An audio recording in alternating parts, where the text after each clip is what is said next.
আমি ঝঞ্ঝাই, আমি ঘূর্ণি, আমি পথ সম্মুখে যাহা পাই যাই চূর্ণি, আমি নিত্য পাগল ছন্দ। জাতীয় কবি কাজী নজরুল ইসলামের কবরের পাশে চিরনিদ্রায় শায়িত হবেন ইনকিলাব মঞ্চের মুখপাত্র শরীফ ওসমান হাদী। তবে হাদীকে সমাধিত করার জায়গার বিষয়ে সামাজিক যোগাযোগ মাধ্যমে দেখা গেছে মিশ্র প্রতিক্রিয়া। কেউ বলছেন নজরুলের সমাধির পাশেই হচ্ছে যোগ্য স্থান, কেউ বা বলছেন জাতীয় কবির সমকক্ষ মর্যাদায় সেখানে কাউকে দাফন করা কতটা যৌক্তিক। এই বিতর্কের মধ্যেই সামনে এসেছে একটি গুরুত্বপূর্ণ প্রশ্ন: এই এলাকায় কি শুধু কাজী নজরুল ইসলামের সমাধি রয়েছে?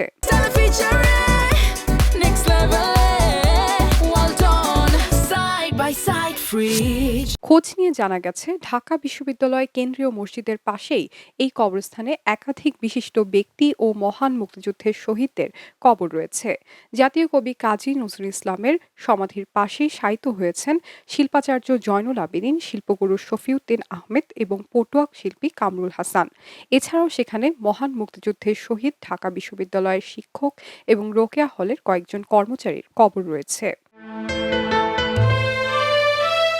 এই শহীদদের মধ্যে উল্লেখযোগ্য হলেন মোহাম্মদ আনোয়ার পাশা, শহীদ সৈয়দ নাসিরুল ওহাব মঞ্জুর, সিরাজুল হক খান, কবি হুমায়ুন কবির, এস.এম.এ রাশিদুল হাসান, অ্যাডভোকেট শামসুজ্জামান, এ.কে.এম আকরামুজ্জামান, শহীদ মোহাম্মদ সোলায়মান খান, শহীদ নমি রায়, শহীদ মোহাম্মদ হাফিজ উদ্দিন, শহীদ মোহাম্মদ নুরুল ইসলাম, শহীদ আহমদ আলী ফারাজি, শহীদ চুন্নু মিয়া এবং শহীদ আব্দুল খালেক। এছাড়াও সেখানে অজ্ঞাত পরিচয়ে আরও কয়েকজন শহীদের কবর রয়েছে বলে জানা গেছে।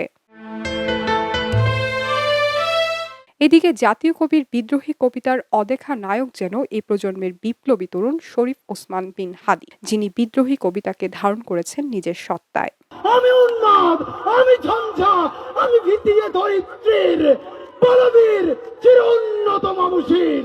ওসমান হাদীকে সমাধিস্থ করার এই প্রেক্ষাপটে ইতিহাস সমৃদ্ধ এই কবরস্থানকে ঘিরে চলমান বিতর্ক নতুন করে আলোচনার জন্ম দিয়েছে। কারা, কোন প্রেক্ষাপটে এবং কিভাবে এই স্থানে চিরনিদ্রায় শায়িত হবেন তা নিয়ে সমাজে মতভেদ স্পষ্ট হয়ে উঠেছে। খবরের কাগজ, নিখাদ, নির্ভীক, নিরপেক্ষ।